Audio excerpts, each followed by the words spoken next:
नमस्कार दोस्तों, आप सभी का स्वागत है आपके अपने YouTube चैनल IQ वर्ल्ड पे। दोस्तों, आज के सेशन में हम लोग विज्ञान के 20 प्रश्न को देखेंगे। दोस्तों, सारे प्रश्न काफ़ी महत्वपूर्ण हैं और ये क्वेश्चन जो है दोस्तों आपको मैं डिटेल में बताऊंगा, जिससे कि आपका जो कॉन्सेप्ट है, बेसिक है, वो क्लियर होता चले और आपको समझ में आता चले। और आप इस क्वेश्चन को एक बार देख लेंगे तो एग्जाम में अगर ये क्वेश्चन आता है तो आपको कोई दिक्कत का सामना ना करना पड़े। दोस्तों, एग्जाम बहुत ही नज़दीक आ चुका है, ऐसे में आप लोगों को काफ़ी अच्छे ढंग से पढ़ाई करने की ज़रूरत है। तो चलिए स्टार्ट करते हैं आज का सेशन। फर्स्ट क्वेश्चन कह रहा है कि प्रकाश का रंग निर्धारित होता है। तो प्रकाश का रंग निर्धारित किससे होता है? तो आपका राइट आंसर क्या हो जाएगा? देखिए, मैं पहले आपको थोड़ा सा समझाने का प्रयास करता हूं जिससे कि आपको याद रह सके। दोस्तों, प्रकाश का जो प्रकीर्णन होता है, प्रकाश का प्रकीर्णन, देखिएगा आप कहीं पर जरूर आपने पढ़ा होगा कि जिस प्रकाश का तरंग दैर्ध्य सबसे ज्यादा होता है उसका प्रकीर्णन सबसे कम होता है, और जिस प्रकाश का तरंग दैर्ध्य सबसे कम होता है, जैसे देखिए अगर प्रकाश का तरंग दैर्ध्य ज्यादा है तो प्रकीर्णन कम होगा, और अगर प्रकीर्णन तरंग दैर्ध्य कम है तो प्रकीर्णन ज्यादा होगा। ठीक है, तो इससे यही साबित होता है दोस्तों कि अगर लाल रंग का तरंग दैर्ध्य सबसे ज्यादा होता है तो लाल रंग का प्रकीर्णन सबसे कम होगा। यानी कहीं न कहीं आप कह सकते हैं कि जिसका तरंग दैर्ध्य ज्यादा होता है वो उसका रंग लाल होता है। यानी कि जो प्रकाश का तरंग दैर्ध्य है उस पर डिपेंड करता है कि प्रकाश का रंग कैसा होगा। तो आपका राइट आंसर हो जाएगा बी नंबर ऑप्शन सही।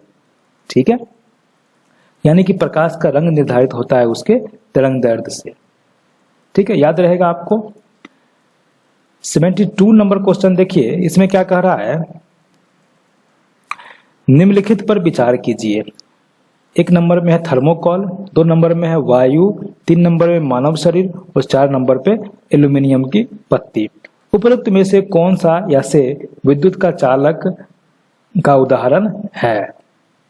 देखिए दोस्तों, यहाँ पर थर्मोकॉल जो है वो चालक का उदाहरण नहीं है, वायु भी विद्युत का चालक का उदाहरण नहीं है, मानव शरीर विद्युत के चालक का उदाहरण है, और एल्यूमिनियम की पत्ती तो है ही। यानी कि 3 नंबर और 4 नंबर जो ऑप्शन है वो आपका सही होगा। यानी कि केवल 3 और 4 ये आपका सही हो जाएगा।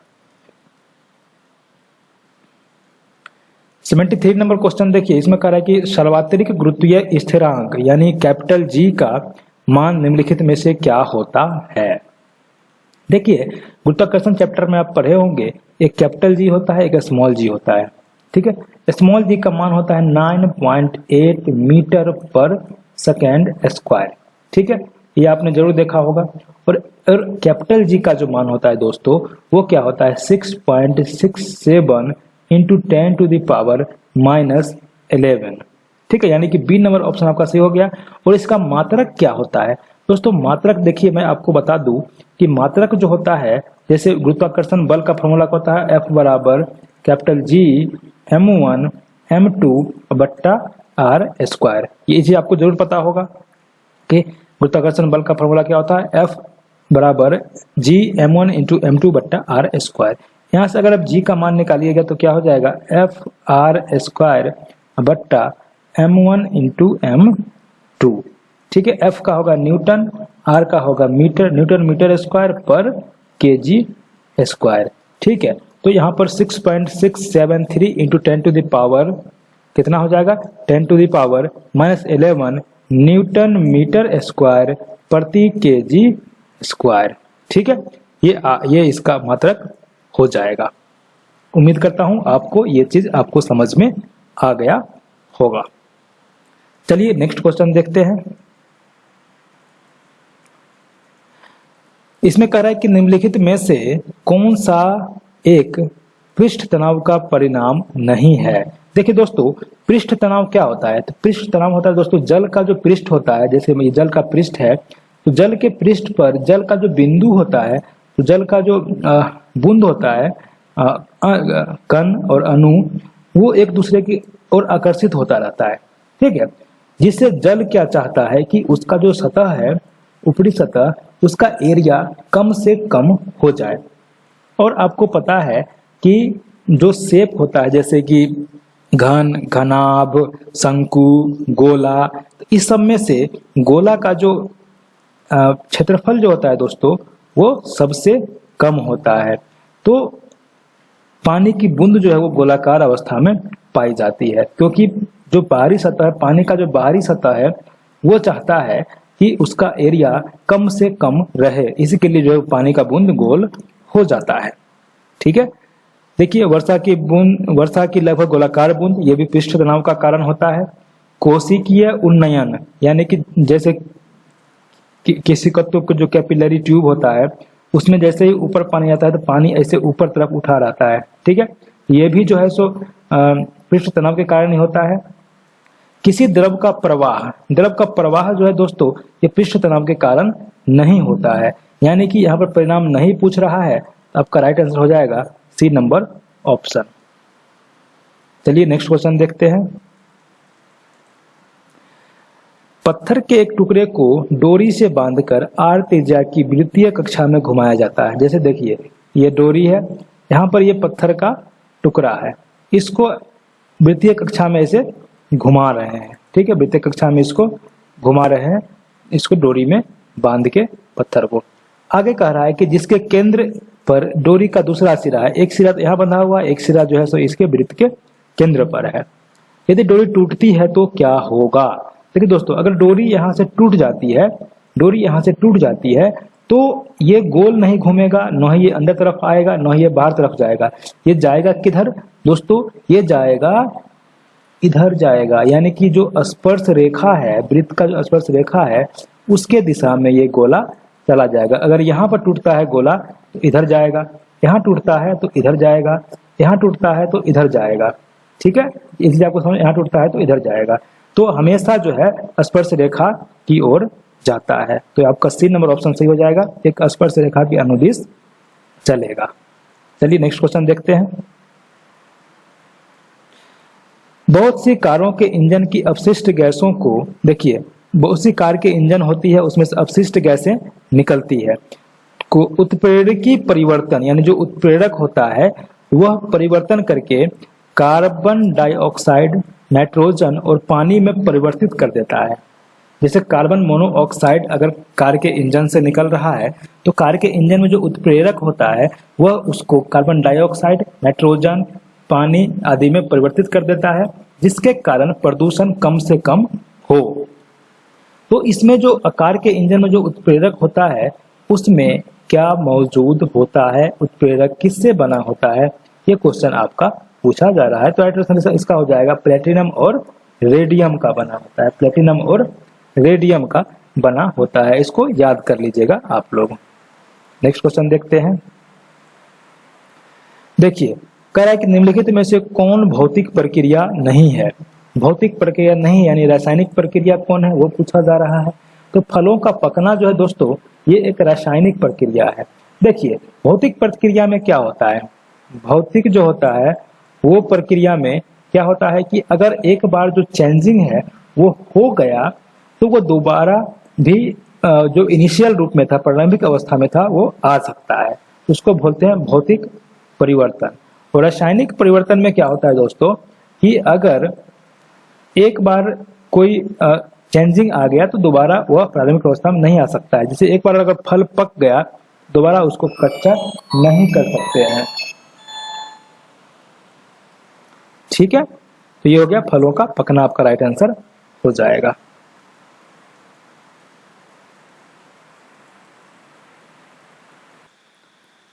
देखिए इस क्वेश्चन में कह रहा है कि पानी में साबुन और डिटर्जेंट की मैल दूर करने की क्रिया किसके निर्माण द्वारा होती है?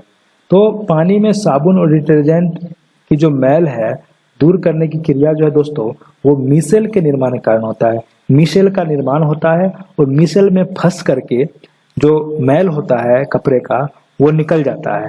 ठीक है, तो साबुन और डिटर्जेंट जो है वो मिसेल का निर्माण करता है। किसके लिए निर्माण करता है? मिसेल का। मिसेल का निर्माण करता है मैल को दूर करने के लिए। ठीक है, चलिए नेक्स्ट क्वेश्चन देखते हैं।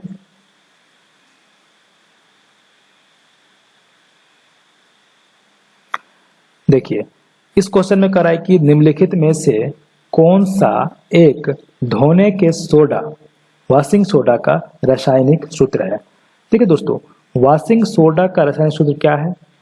तो वॉशिंग सोडा का रासायनिक सूत्र होता है Na2CO3 इंटू 10H2O। ठीक है, आपका राइट आंसर हो जाएगा।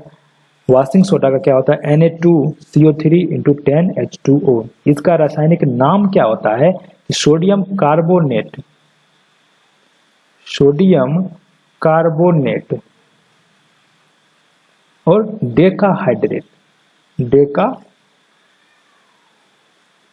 सोडियम कार्बोनेट डेकाहाइड्रेट, इसका नाम हो गया सोडियम कार्बोनेट Na2CO3 और 10 का होता है डेका, तो डेका और H2O का हाइड्रेट, सोडियम कार्बोनेट डेकाहाइड्रेट, इसका नाम है, ये नाम है वॉशिंग सोडा का। ठीक है, और बेकिंग सोडा, इसको बोलते हैं बेकिंग सोडा। तो बेकिंग सोडा का रासायनिक सूत्र क्या होता है? बेकिंग यानी कि खाने वाला सोडा, बेक करना होता है ना, बेक करना, तो पकाना को बोलते हैं बेक करना। तो बेकिंग सोडा होता है NaHCO3।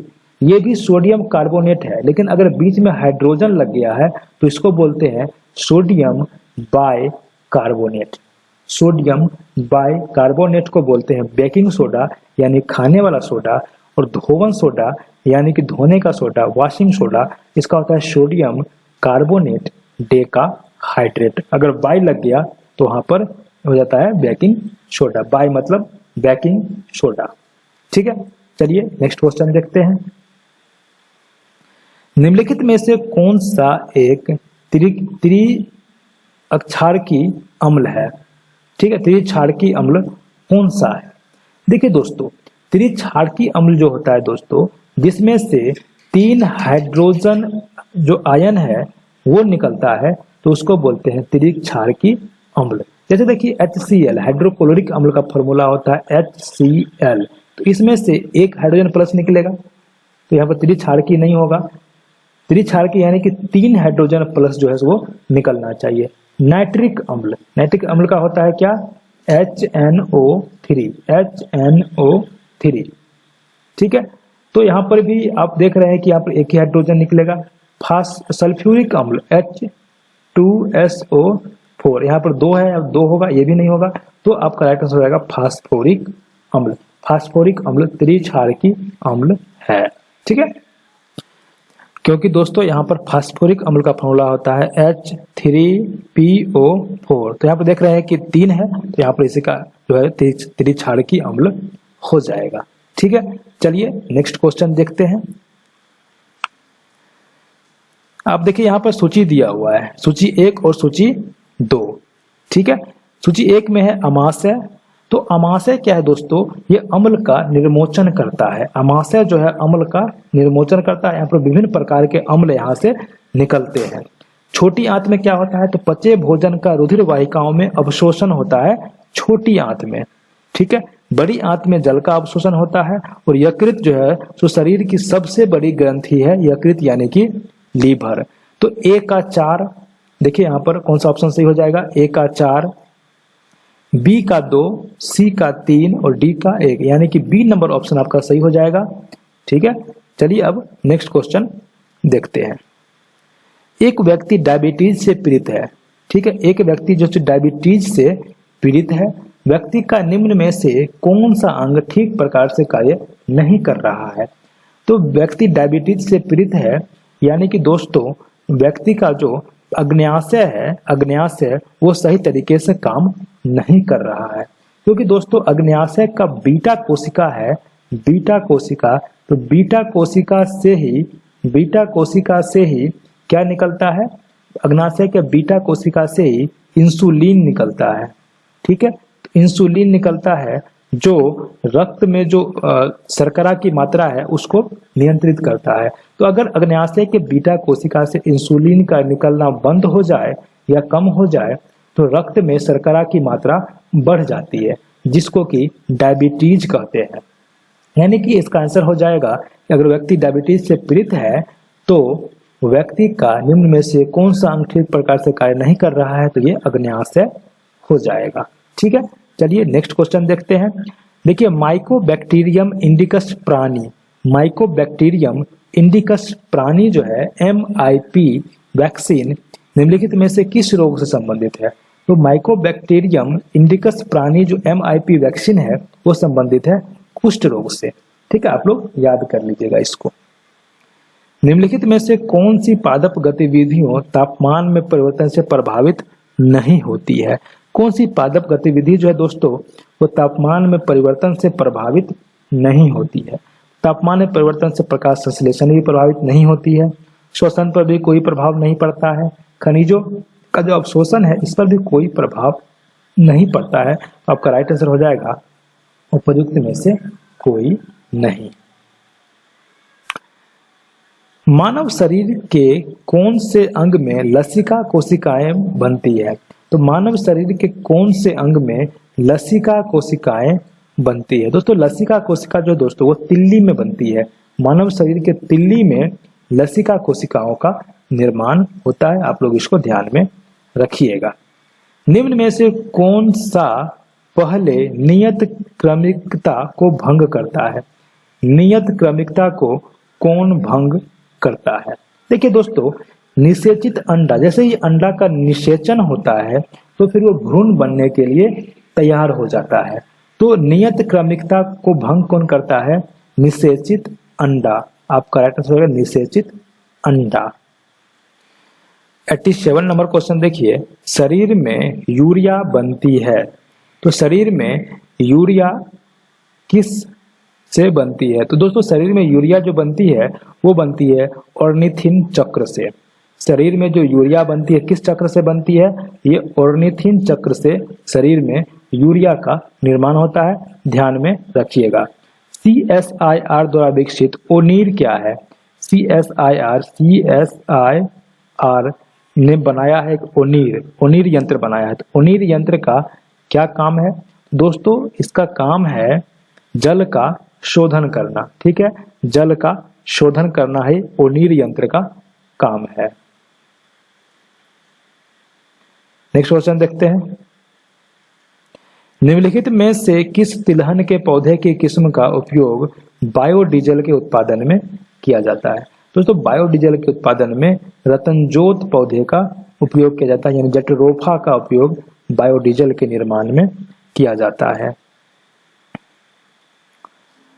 इसमें देखिए कि ग्रीज्ड लाइटिंग 10 यानी कि GL10 क्या है दोस्तों? तो GL10 दोस्तों है क्या? तो ये है नासा द्वारा परीक्षित विद्युत विमान है। नासा द्वारा परीक्षित विद्युत विमान है क्या? GL10।